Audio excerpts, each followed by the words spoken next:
Hello,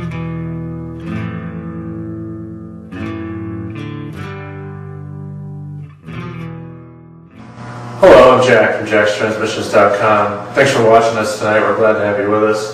Today we're going to talk about proper clutch adjustment. Now, this seems to be a problem that plagues a lot of people, especially those that are running a heavier pressure plate where they need to adjust the master rod under the dash for more clutch travel. You know, they have a dragging clutch, tranny stodgy, you know, everything's caught in a friction zone. It's difficult to deal with. So what we're going to do is we're going to show you the correct way to adjust this for the most throw-out bearing travel that you can get, and we'll go from there. So the first thing that we need to look at here is I have a clutch pedal assembly out of a 2G all-wheel drive DSM here, and if we're looking at this, right here would be the firewall. Over here is the outside of the car in the engine compartment, and over towards me here is the inside of the car. Now, what this consists of is you have the master cylinder here, master cylinder reservoir here, and on the inside of the car you have the master cylinder adjustment rod in here, along with the clutch pedal assembly. On the outside of the car you have the line running through the engine compartment into the slave cylinder, which moves the throw-out bearing release fork.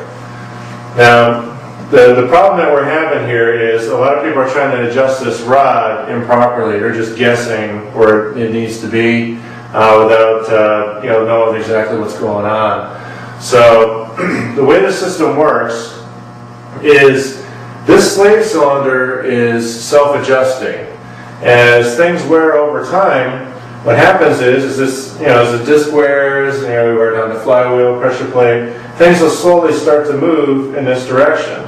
And what will happen is the slave will adjust itself out, so it'll always feel the same to the driver. No matter how worn out your clutch is, it'll always feel the same way. So the farther out it goes, the slave cylinder will be right there to accommodate that wear.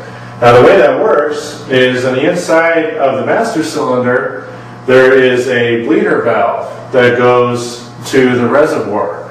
And that bleeder valve allows fluid to go in and out of the system depending on where the piston in the slave cylinder needs to be. So if I push this in and hold it there, the fluid is pushed back into the reservoir and stays there unless we need to move it out to this position right here, and it will just adjust itself to that point. So the more we move it out, fluid will come out of here into the system to accommodate that position. If we go in with it, fluid is pushed back into the reservoir.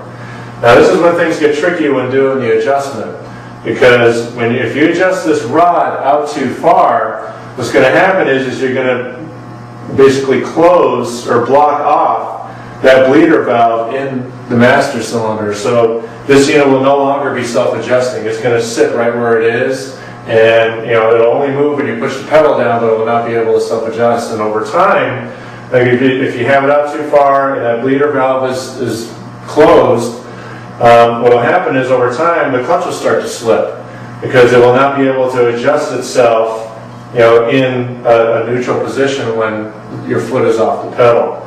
So what we need to do is we need to find the point where we can adjust this rod out far enough where it gets to the point where it's just about ready to close off that bleeder valve.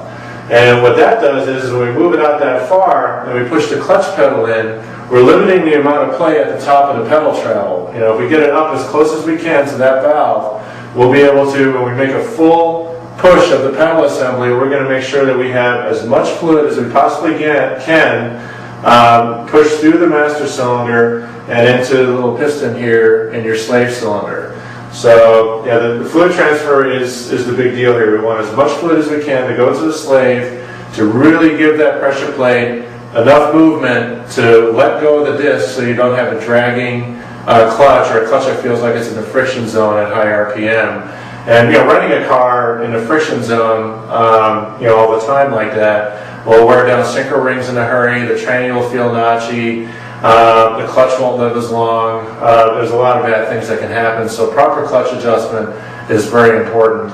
One thing that we tell people to do as a test to make sure the clutch isn't dragging is to have their car on a flat surface somewhere, somewhere where you got plenty of space in front of you to make sure nobody else is around. Have the e-brake off, with the car running, put it in first gear, hold the clutch to the floor with the car in first gear and rev the engine up. If you can rev it up to about 7,000, 7,500 RPM without the car creeping forward, your clutch isn't dragging.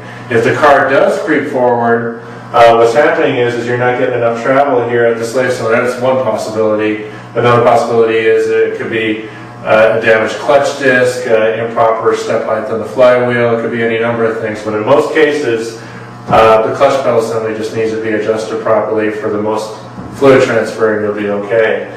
Now, the first thing we do to really get the most throw out of this that we can on a heavier pressure plate is, unfortunately, it's not on this unit, but when you look under the dash in your car, you're going to have a stop here. When the pedal comes all the way up, there's going to be a switch and a stop at the top of the clutch pedal assembly. And what you want to do is, there's a little locking nut on it. You want to loosen the locking nut and back that out to the point where the stop is up to its farthest point, but the switch is still activated. That way we have the pedal up a little bit farther so we can get more movement out of the pedal so it can push more fluid through the system. So after you have that backed out, what you want to do is loosen this locking nut on the adjustment rod for the master cylinder. This is all done under the dash. Move the locking nut. And what we're going to do is you're going to have one person under the car. Just imagine this tranny is installed, in the car, on the engine. We have the engine here, and we're looking at the slave cylinder and throw-out bearing release port from underneath the car. Now you have one person under the car, push the slave cylinder in. If you can push it in with your thumb, we know that bleeder valve is working. It's pushing fluid into the reservoir, so we're okay at this point, but we just want to get more travel out of the unit. So what we're going to do is we're going to turn this rod, this adjustment rod, clockwise a full turn at a time until we get to the point where they can no longer push the slave in. In other words, we're going to turn this in until the point it blocks off that bleeder valve. So we'll go ahead and turn it a full turn, have the person under the car push it. They can still push it, okay. We'll go another turn clockwise. Go to push it again, we're still okay. Go another turn clockwise. Push it again. Nope. Now it's not going all the way in. So what's happened is we've gone far enough in with this rod that this piston has moved out far enough where it's blocked off the bleeder valve in this reservoir. So now it's no longer self-adjusting. So we went too far. So what we want to do now is go back counterclockwise a half a turn. So we'll go half a turn. Everybody under the car, push the slave cylinder. Still can't push it. We'll go another half turn. Okay, now it compresses. So what we've done is we found a point where we've blocked off the bleeder valve. We've backed it up just enough where we have enough room so the valve can be open and do its self-adjusting thing. But we have the rod out far enough where we're going to have the most travel possible out of the system. What we'll do is we'll go ahead and tighten the locking nut down, pump the pedal a few times, and get back under the car and make sure you can depress and move the slave cylinder with your thumb again. You can push it with your thumb. You've just adjusted the system for the most travel that you can possibly get. Now, if your clutch, at this point your clutch shouldn't drag anymore. At 7,000, 7,500 RPM of a single disc unit, you should be okay. If it continues to drag, you may have a clutch issue, but at least now you know that your clutch pedal assembly, master cylinder, and slave cylinder are working toward peak efficiency, and you'll be okay. Now, of course, before you do all of this, you want to make sure the system is bled, you have clean fluid in there, no air bubbles. In some cases, a lot of people like to use a steel-braided flux line to go from the slave over to the hard line.